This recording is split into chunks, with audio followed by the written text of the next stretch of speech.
ഒരു കാരണവശാലും നിങ്ങൾ ഓട്ടോ റൈറ്റിംഗ് ചെയ്യാൻ പാടില്ല. നിങ്ങൾ ഓട്ടോ റൈറ്റിങ്ങിന് വേണ്ടി ഒരു സോളിനെ വിളിച്ചു വരുത്തി ആ സോള് വന്ന് നിങ്ങളുടെ മുഴുവൻ കൺട്രോളും കൊടുത്ത് നിങ്ങളുടെ ബോഡിയിലോട്ട് കയറി നിങ്ങളുടെ ഇരുന്ന് എഴുതിക്കൊണ്ടിരിക്കുന്നത് എന്താണെന്ന് നിങ്ങൾക്ക് വല്ല ധാരണയുണ്ടോ? ഒരു കാരണവശാലും നിങ്ങൾ ഓട്ടോ റൈറ്റിംഗ് ചെയ്യരുത്. റോഹിൻ ചേട്ടാ, ഞാനിപ്പോൾ ഈ റീസെൻ്റ് ആയിട്ട് ഒരു സംഭവം കാണാനിടയായിട്ടോ. ഒരു മധ്യവയസ്സുള്ള ഒരാൾ ഇരുന്നിട്ട് അദ്ദേഹത്തിൻ്റെ മുകളിലേക്കൊരു സോള് പ്രവേശിക്കുകയാണ്. അദ്ദേഹത്തിൻ്റെ ഫ്രണ്ടിൽ ക്ലയൻസ് ഉണ്ട്, അവരുമായിട്ട് കമ്മ്യൂണിക്കേറ്റ് ചെയ്യാണ്. അതായത് കണ്ണടച്ചിരുന്നിട്ട് എന്തോ എഴുതുന്നു, ആളെഴുതുന്നു. അത് സോള് പറഞ്ഞു കൊടുത്തതാണ് എന്ന് പറഞ്ഞിട്ട് വന്നിരിക്കുന്നവരോട് അവർ പ്രസൻറ്റ് ചെയ്യാണ്. അതായത് ഓട്ടോ റൈറ്റിംഗ് എന്ന് പറയുന്നത്. എന്താണ് ഈ ഓട്ടോ റൈറ്റിംഗ് എന്ന് പറയുന്നത്? ആക്ച്വലി ഇത് സത്യം തന്നെയാണോ? അങ്ങനെ നമുക്ക് ചെയ്യാൻ സാധിക്കുമോ? പിന്നെ നമുക്കത് അങ്ങനെ ചെയ്യാൻ സാധിക്കും. അങ്ങനെ ചെയ്യുന്ന ഒരുപാട് പേരുണ്ട്. അവർക്ക് എല്ലാവർക്കും വേണ്ടിയിട്ടുള്ള ഒരു വീഡിയോ ആണ്. നമ്മളത് പ്ലാൻ ചെയ്തെടുത്തിരിക്കുന്ന സബ്ജക്റ്റാണ്. അത് ചെയ്യണമെന്ന് കുറേ നാളായി വിചാരിക്കുന്നു. ഓട്ടോ റൈറ്റിംഗ് ചെയ്ത് മാനസികമായ വിഭ്രാന്തി സംഭവിച്ച് വരുന്നിരിക്കുന്ന ഒരുപാട് കൺസൾട്ടേഷൻ കേസുകൾ എൻ്റെ കയ്യിൽ നിലവിലുണ്ട്. ഓട്ടോ റൈറ്റിംഗ് ചെയ്ത് മാനസിക വിഭ്രാന്തി സംഭവിച്ച് കുടുംബ ബന്ധങ്ങൾ തകർച്ച സംഭവിച്ച് തുടങ്ങിയിട്ട് ഒരുപാട് ഇഷ്യൂലോട്ട് പോയി, സെക്ഷൽ പൊസഷനിലോട്ട് പോയി, ശാരീരികമായിട്ടുള്ള ഉപദ്രവങ്ങളിലോട്ട് പോയി തുടങ്ങിയിട്ട് ഒരുപാട് ഇഷ്യൂലോട്ട് പോകുന്ന കുറേ കേസുകൾ എൻ്റെ കയ്യിലുണ്ട്. അതുകൊണ്ടാണ് ഞാനത് ചെയ്യുന്നത്. ഒരു കാരണവശാലും നിങ്ങൾ ഓട്ടോ റൈറ്റിംഗ് ചെയ്യാൻ പാടില്ല. എന്തിനാ ചെയ്യുന്നത്? ചെയ്യേണ്ട ആളുകൾ എന്തിനാ ചെയ്യുന്നത്? അവിടെ ഒരു എന്താ പറയുക, ഒരു പുതിയ കാര്യങ്ങളെ കണ്ടെത്താനോ ഒരു സോളുമായിട്ട് കമ്മ്യൂണിക്കേറ്റ് ചെയ്യാനോ ഇത്തരത്തിലുള്ള ഒരു നമുക്കിങ്ങനെ ഇങ്ങനത്തെ വിഷയങ്ങളൊക്കെ പറയുമ്പോൾ നമുക്കുണ്ടാവുന്നൊരു ത്വരയുണ്ടല്ലോ, ഒരു ആഗ്രഹം. കാരണം ഇത് അതീന്ദ്രിയമായ സബ്ജക്റ്റുകളാണ്, ഇത് ഭയങ്കര രസകരമായ സബ്ജക്റ്റുകളാണ്. ഞാനിങ്ങനെ ചെയ്തു എന്ന് പറയുമ്പോൾ കിട്ടുന്ന ഒരു സന്തോഷം വളരെ വലുതാണ്. അതിൻ്റെ പുറകിൽ വലിയൊരു അപകടം ഒളിഞ്ഞിരിക്കുന്നുണ്ട്. ഗായത്രി ഓട്ടോ റൈറ്റിംഗ് ചെയ്യുന്ന ഒരാളാണെന്ന് ചോദിക്കുക. ഗായത്രിക്ക് വേറെ പണിയൊന്നുമില്ലേ ജീവിതത്തിൽ? ഒന്ന് ആലോചിച്ച് നോക്കി. കുഞ്ഞുങ്ങളെ നോക്കണം, ഭർത്താവിനെ നോക്കണം, സ്വന്തം പ്രൊഫഷൻ നോക്കണം, നെഗറ്റീവ് ആയില്ലെങ്കിലും ഒന്ന് പോസിറ്റീവായിട്ടെങ്കിലും ഇരിക്കാൻ പറ്റണം. തുടങ്ങിയിട്ട് എന്തോരം കാര്യങ്ങളുടെ നടുക്ക നമ്മൾ നിൽക്കുന്ന ഓരോ മനുഷ്യർ നിൽക്കുന്നത്, 100 കൂട്ടം പ്രശ്നങ്ങളുടെ നടുക്ക് നിൽക്കുക. വല്ല ബുക്കിനകത്തും വല്ലതും എഴുതി പിടിപ്പിച്ചു എന്നും പറഞ്ഞ് ഇതിനൊന്നും പ്രത്യേകിച്ച് എന്താ പറയുക, അത് റിയാലിറ്റി ആവണം നിർബന്ധമൊന്നുമില്ല. നിങ്ങൾ ഓട്ടോ റൈറ്റിങ്ങിന് വേണ്ടി ഒരു സോളിനെ വിളിച്ചു വരുത്തി ആ സോള് വന്ന് നിങ്ങളുടെ മുഴുവൻ കൺട്രോളും കൊടുത്ത് നിങ്ങളുടെ ബോഡിയിലോട്ട് കയറി നിങ്ങളുടെ ഇരുന്ന് എഴുതിക്കൊണ്ടിരിക്കുന്നത് എന്താണെന്ന് നിങ്ങൾക്ക് വല്ല ധാരണയുണ്ടോ?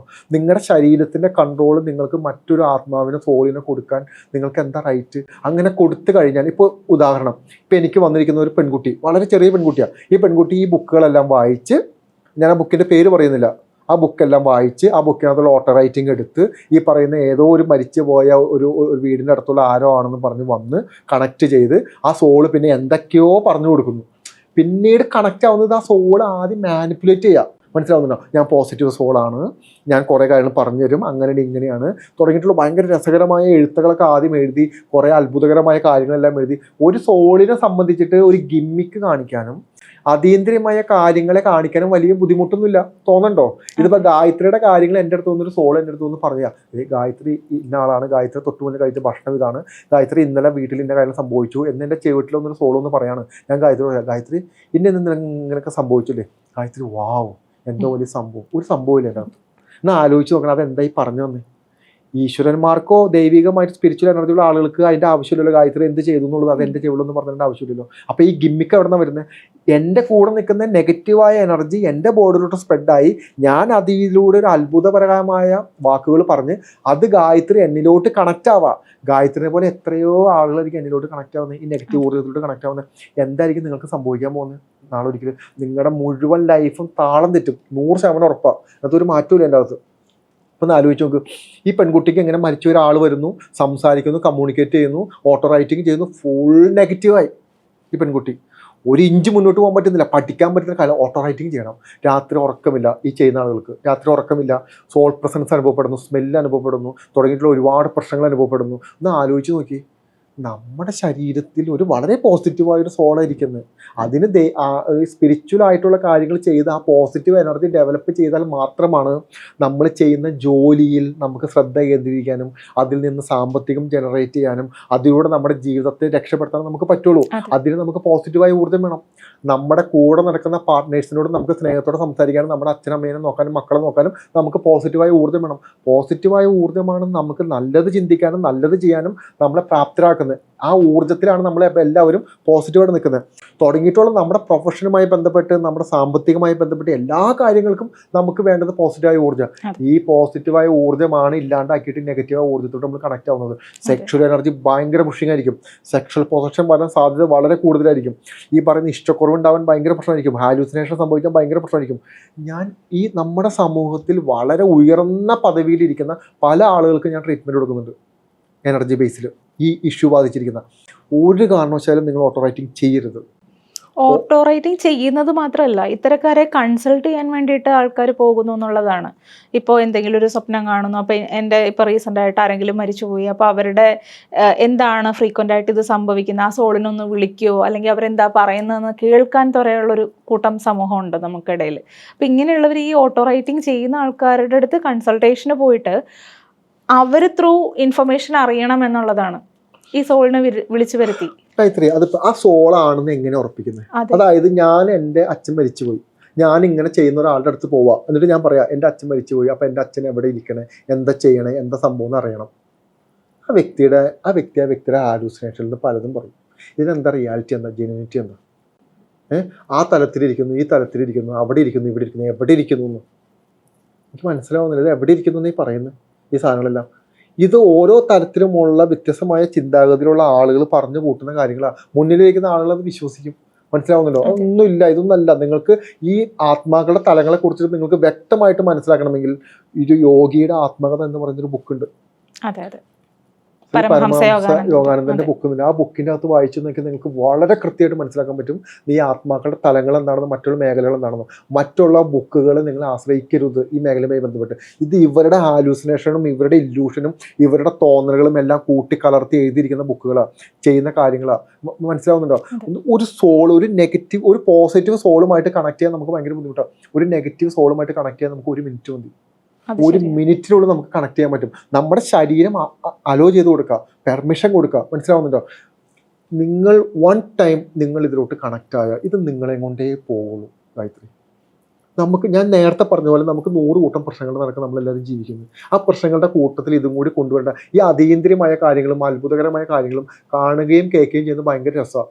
ഇത് വീടിൻ്റെ അകത്തോട്ട് വന്ന് വീട്ടിൽ കിടന്ന് പ്രശ്നങ്ങൾ ഉണ്ടാക്കി, കുഞ്ഞുങ്ങൾക്ക് ബുദ്ധിമുട്ടുണ്ടാക്കി, അച്ഛനമ്മയ്ക്ക് ബുദ്ധിമുട്ടുണ്ടാക്കി, നമുക്കും അപകടങ്ങൾ വരുത്തി. ഈ നെഗറ്റീവ് സോളുകളുടെ പ്രശ്നം എന്താണെന്ന് പറഞ്ഞു കഴിഞ്ഞാൽ ബന്ധങ്ങൾ ഒരു കാരണവശാലും നിലനിൽക്കില്ല നെഗറ്റീവ് സോൾ ബാധിച്ച ആളുകൾക്ക്. രണ്ടാമത്തെ സെക്ഷൽ ആയിട്ടുള്ള ഫീലിങ്സ് ഭയങ്കര കൂടുതലായിരിക്കും. ഒരു കാരണവശാലും പിടിച്ച് നമുക്ക് അടക്കി നിർത്താൻ പറ്റില്ല. കുഞ്ഞുങ്ങൾക്ക് എപ്പോഴും പ്രശ്നങ്ങളായിരിക്കും. നെഗറ്റീവ് കാര്യങ്ങൾ സംഭവിച്ചുകൊണ്ടേയിരിക്കും. എന്ന് വേണ്ട, ആ കുടുംബത്തെ എങ്ങനെ കുളമാക്കാം എന്നായിരിക്കാം നെഗറ്റീവ് സോൾ അടുത്ത ഘട്ടത്തിൽ ചിന്തിക്കുന്നത്. പക്ഷേ ഒരു സൈഡിൽ നമുക്ക് വളരെ പോസിറ്റീവായ കാര്യങ്ങൾ തരാൻ തുടങ്ങും. പല സ്പിരിച്വൽ ഹീലേഴ്സിനും ഇഷ്യൂ ഉണ്ട്. അതായത് അവർ പുറത്തിറങ്ങി കാര്യങ്ങൾ ചെയ്യുന്ന എല്ലാം വളരെ അടിപൊളിയാണ്, എല്ലാവർക്കും സഹായിക്കുന്നു, എല്ലാവരും ഹെൽപ്പ് ചെയ്യുന്നു, എല്ലാം അടിപൊളിയാണ്, സൂപ്പറാണ്. അവരുടെ ജീവിതം ഭയങ്കര പ്രശ്നം. മനസ്സിലാവുന്നുണ്ടോ? അതെങ്ങനെയാ അങ്ങനെ സംഭവിക്കുന്നത്?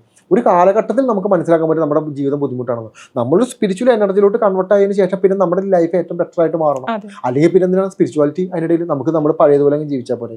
അപ്പം ഞാൻ പറഞ്ഞു എന്താണെന്ന് പറഞ്ഞാൽ ഓട്ടോ റൈറ്റിംഗ് ചെയ്യരുത്. ഓട്ടോ റൈറ്റിംഗ് ചെയ്തിട്ട് എനിക്ക് ഇതിനകത്ത് പറയാൻ പറ്റാത്തതുകൊണ്ടാണ് ഭയങ്കര വാൾഗറായിട്ടുള്ള അനുഭവങ്ങൾ ഉണ്ടാകുന്ന ഒരുപാട് അമ്മമാരെയും ഒരുപാട് അച്ഛന്മാരെയും ഒരുപാട് കുഞ്ഞുങ്ങളെ എനിക്കറിയാം. നമുക്ക് ഭയങ്കര രസം. നിങ്ങളുടെ കുഞ്ഞുങ്ങൾ ആരെങ്കിലും ചെയ്യുന്നുണ്ടോ? ഉറപ്പായിട്ട് അവസാനിപ്പിച്ചോളണം. കാരണം നമുക്ക് ചുറ്റും നിൽക്കുന്ന നെഗറ്റീവ് സോളുകളുടെ എണ്ണം നിങ്ങൾ ചിന്തിക്കുന്നതിനേക്കാളും അപ്പുറത്താണ് ഈ നെഗറ്റീവ് സോളുകളുടെ പ്രസൻസ് ഉള്ളത്.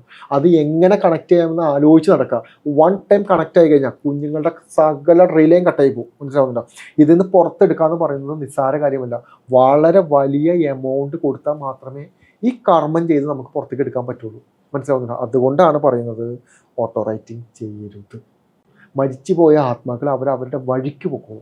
നമ്മൾ എന്തിനാ അത് പിടിച്ച് വലിച്ച് കൊണ്ടുവന്ന് ഭാവിയും ഭൂതവും ആലോചിച്ച് എടുത്ത് കാര്യങ്ങൾ ചെയ്ത് ഇത് ബിസിനസ്സായിട്ട് കൊണ്ടു നടക്കുന്ന ഒരുപാട് പേരുണ്ട്. അതെ, ഇതേപോലെ തന്നെയല്ലേ മുമ്പ് ഓജ ബോർഡ് ഇറങ്ങിയ സമയത്തും ഹോസ്റ്റലിലുള്ള കുട്ടികൾ ട്രൈ ചെയ്യുക, അതേപോലെ സോളിനെ വിളിച്ചു വരുത്തുക, ഇങ്ങനെയുള്ള കുറേ കാര്യങ്ങൾ ക്യൂരിയോസിറ്റിക്ക് ഈ ടീനേജേഴ്സ് പിന്നെ അതേപോലെ യങ്സ്റ്റേഴ്സും ആണ് ഏറ്റവും കൂടുതലായിട്ട് ഇതൊക്കെ ചെയ്തുകൊണ്ടിരുന്നത്. ഓക്കെ, അങ്ങനെ തന്നെയാണ്.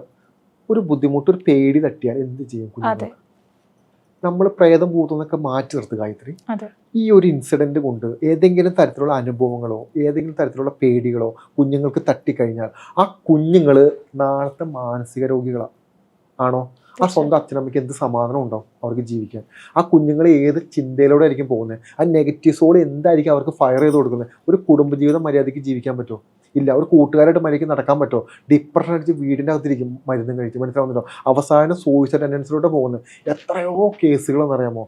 നമ്മൾ പല ആളുകളും നമ്മളെ വിളിച്ച് സംസാരിച്ച് അവരുടെ ഡിപ്രഷൻ്റെ കാര്യങ്ങളൊക്കെ അന്വേഷിച്ച് മുന്നോട്ട് പോകുമ്പോൾ 10-15 വർഷം മരുന്ന് കഴിക്കുന്നവരുടെ സൈക്കാട്രി മരുന്ന് കഴിക്കുന്നവരുടെ കാര്യമായിട്ട് ഞാൻ പറയുന്നത്. നമ്മൾ അന്വേഷിച്ച് പോകുമ്പോൾ കഴിയുമ്പോൾ ചെറുപ്പത്തിൽ അത്ഭുതകരമായ പ്രേത കഥകൾ പറഞ്ഞു കൊടുക്കുന്ന അച്ഛനമ്മയും ഒരു സൈഡിൽ, പേടിപ്പിക്കുന്ന ബന്ധുക്കാർ ഒരു സൈഡിൽ, ഇത്തരത്തിലുള്ള കാര്യങ്ങൾ ബാംഗ്ലൂരും മറ്റുള്ള നാട്ടുകളിലും പോയി കിടന്ന് പേടിച്ച് ചെയ്ത ഒരു സൈഡിൽ ഒരാളുകൾ. ഒന്ന് ആലോചിച്ച് നോക്കി, ഇത് ഏത് കാറ്റഗറിയാണ്, ഇത് എങ്ങനെയാണ് പോണതെന്ന്. നമ്മുടെ സമാധാനത്തെ തകർക്കുന്ന കാര്യങ്ങൾ നമ്മൾ എന്തിനാ ചെയ്യുന്നത്? അത്ഭുതമൊന്നും അല്ല അത്. ഇത് മനസ്സിലാക്കുക. ഇതിൻ്റെ അകത്ത് ഒളിഞ്ഞിരിക്കുന്ന ഒരുപാട് അപകടവശങ്ങളുണ്ട്. മനസ്സിലാവുന്നുണ്ടോ? ആ അപകടവശങ്ങൾ എന്ന് പറയുന്നത് നമ്മുടെ ജീവന് തുല്യമായി വിലയുള്ള കാര്യങ്ങളാണ്. അപ്പം നമ്മൾ ആ കാര്യം ചെയ്യുമ്പോൾ മനസ്സിലാക്കണം, അതിന് പുറകിൽ നമ്മുടെ മരണം കൂടി ഉണ്ടെന്ന്. മരിച്ച് ഇത്തരത്തിലുള്ള കാര്യങ്ങൾ വന്ന് മരിച്ചു പോയി ആർക്ക് പോകും ഗായത്രി? നമ്മൾ മരിച്ചു പോയി ആർക്ക് പോകാനോ? നമ്മുടെ അച്ഛനമ്മയോ കൂടി പോയൊരു ഒരു മാസം കരവായിരിക്കും, കുറച്ച് നാൾ സങ്കടപ്പെടും. നമ്മുടെ ഭാര്യയോ കുറച്ച് നാൾ സങ്കടപ്പെടുമായിരിക്കും. അതിൻ്റെ അപ്പുറത്തേക്ക് എന്താ സംഭവിക്കുന്നത്? അൾട്ടിമേറ്റ് പോകണം നമുക്കാണ്. അതിനുശേഷമാണ് അവർക്ക്. നമ്മളാണ് ഈ ഭൂമിയിൽ ജീവിച്ചിരിക്കേണ്ടായിരുന്നു, നമ്മളാണ് മുന്നോട്ട് പോകേണ്ടതായിരുന്നു. നമ്മൾ കാണേണ്ടതും നമ്മൾ അനുഭവിക്കേണ്ടതും എല്ലാം നമ്മുടെ ഒരു ഫാൻറ്റസിയുടെ ഭാഗമായിട്ട് നമ്മൾ കൊണ്ട് പണയം വെക്കാൻ നെഗറ്റീവ് സോളുകൾ നിങ്ങളെ നശിപ്പിച്ച് കളയും. അതുകൊണ്ടാണ് പറയുന്നത്, ഇത്തരത്തിലുള്ള ഒരു ആയിട്ട് നടക്കുന്ന ആളുകൾ ചെയ്യുന്ന പ്രവർത്തികളല്ല ഇത്. സ്പിരിച്വലായ ആളുകൾക്ക് ഇത് ചെയ്യാൻ പറ്റില്ല. കാരണം ഈ കാര്യങ്ങൾ ചെയ്തിട്ട് വേണ്ട നമുക്ക് നിങ്ങളുടെ ഭൂതവും ഈ പറയുന്ന ഫ്യൂച്ചറും മറ്റു പല കാര്യങ്ങളും കണ്ടുപിടിക്കാൻ. ഇതിപ്പോൾ ഗായത്രിക്ക് ഇപ്പം എന്താ വേണ്ട? ഗായത്രിക്ക് ഒരു കഷ്ടകാലം ഉണ്ടെന്ന് വിചാരിക്കാം. ഗായത്രിക്ക് ഒരു ബുദ്ധിമുട്ടുണ്ട്. ഈ ബുദ്ധിമുട്ട് എന്താണെന്ന് അറിയാനോ, അല്ലെങ്കിൽ ഈ നെഗറ്റീവായ സോളിൻ്റെ പ്രസൻസ് മാറാനോ, അല്ലെങ്കിൽ അത് ചേഞ്ച് ചെയ്യാനാണോ ഒരിക്കലും ഗായത്രി വരുന്നത്? അതിന് എന്തിനാണ് ഇത്തരത്തിലുള്ള പ്രവർത്തികൾ ചെയ്യണമെന്നിനാ? വളരെ കൃത്യമായി ഉപാസനയുള്ള ആളുകൾക്കോ, ജപങ്ങൾ ജപിക്കുന്ന ആളുകൾക്കോ, മെഡിറ്റേഷൻ ചെയ്യുന്ന ആളുകൾക്കോ ലഭിക്കുന്ന ആദ്യത്തെ സിദ്ധികളിലൊന്നാണ് വരുന്ന ആളുകളുടെ പ്രശ്നങ്ങൾ മനസ്സിലാക്കാനുള്ള കഴിവ്. ആ കഴിവിന് ഒരു ടൂൾസിൻ്റെ ആവശ്യമില്ല, ഒരു ടൂൾസും വേണ്ട. ഒരു ടൂൾസും ഇല്ലാതെ ഒറ്റ നോട്ടത്തിൽ മനസ്സിലാക്കാൻ പറ്റും ഗായത്രി എന്താ സംഭവിക്കുന്നത്. അങ്ങനെ പിന്നെ എന്തിനാ ആ ടൂൾസിൻ്റെ ആവശ്യം? എന്താ? ആ ടൂൾസ് ഉപയോഗിച്ചിട്ട് സഹായിക്കുന്നത് സ്പിരിച്വൽ എനർജിയാണെന്ന് എന്താ ഉറപ്പ്? ഞാൻ പറയുന്ന ഒരുപാട് മെത്തേഡ്സ് ഉണ്ടല്ലോ ഈ കാറ്റഗറിയിൽ. ഞാൻ ആ പേരുകളൊന്നും പറയുന്നില്ല. ആ മെത്തേഡ്സ് ഉപയോഗിച്ചിട്ട് ചെയ്യുന്ന ആളുകൾ ഈ സ്പിരിച്വൽ എനർജി എന്താ ഉറപ്പ്? അത് മറ്റേതെങ്കിലും നെഗറ്റീവ് സോളുകളായിക്കൂടെ? അതായത് ഗായത്രി എൻ്റെ അടുത്ത് വരുന്നു, എന്നിട്ട് ഗായത്രിയോട് ഞാൻ, അപ്പോൾ എനിക്ക് ആ നെഗറ്റീവ് എനർജി എനിക്ക് പറഞ്ഞുതരാം. ഗായത്രിയുടെ അച്ഛൻ ഇങ്ങനെ മരിച്ചിട്ടുണ്ട്, സോറി അങ്ങനെ പറയുന്നില്ല കേട്ടോ, ഇങ്ങനെ സംഭവിച്ചിട്ടുണ്ട്, അപ്പോൾ വേണ്ടപ്പെട്ട ആളും മരിച്ചിട്ടുണ്ട്, ആ മരിച്ച ആൾ ഇങ്ങനെയാണ് മരിച്ചിരിക്കുന്നത്, ഇന്ന ലക്ഷണമുണ്ട് എന്ന് 2-3 ലക്ഷണം ഞാൻ പറഞ്ഞാൽ ഗായത്രി വീണു എൻ്റെ മുമ്പിൽ. അതിൻ്റെ അപ്പുറത്തേക്ക് എന്താ സംഭവിക്കുന്നത്? നമുക്ക് എന്താ ചെയ്യാൻ പറ്റുക? നമുക്ക് ഏറ്റവും വേണ്ടപ്പെട്ട ഒരാൾ മരിച്ചു പോയി കഴിഞ്ഞാൽ സമാധാനം കൊടുക്കുക എന്നുള്ളതാണ്. മരണം എന്താണെന്ന് അറിയാത്തതിൻ്റെ പ്രശ്നമാണത്. മരണം എന്ന് പറയുന്നത് മോക്ഷത്തിലോട്ടുള്ള വാതിലാണ്. അവർ രക്ഷപ്പെട്ടു എന്നതിൻ്റെ അർത്ഥം. ഈ ഭൂമി കിടന്ന് ഈ കഷ്ടപ്പാടുകളും ബുദ്ധിമുട്ടുകളും അസുഖങ്ങളും പ്രാരാബ്ദങ്ങളും അനുഭവിക്കുന്നതിന് പകരം അവർ എവിടെ നിന്നാണോ ഭൂമിയിലോട്ട് വന്നത് അവരുടെ അടുത്തോട്ട്, ആ അവകാശിയുടെ അടുത്തോട്ട് അവർ തിരിച്ചു പോയി. നമ്മളും അങ്ങോട്ട് തിരിച്ചു പോകും. മരണത്തെ നെഗറ്റീവായിട്ടല്ല കാണേണ്ടത്, മനസ്സിലാവുന്നുണ്ടോ? മരിക്കുക എന്ന് പറയുന്നത് അത് ഭഗവാന്റെ ജനനം പോലെ തന്നെ മരണവും ഭഗവാന്റെ തന്നെയാണ്. ഇത് രണ്ടും ഒന്നിൽ നിന്ന് വരുന്ന. അപ്പം നമ്മളതിനെ വളരെ പോസിറ്റീവായിട്ട് കണ്ടാൽ മതി, അതല്ല ഇതിന് നെഗറ്റീവായിട്ട് കാണണ്ട. ഈ നെഗറ്റീവായിട്ട് കാണുമ്പോഴാണ് നമ്മൾ ഈ ബിസിനസ് പരമായിട്ട് കാര്യങ്ങൾ നമ്മൾ പോയി ചാടി കൊടുക്കുന്നത്.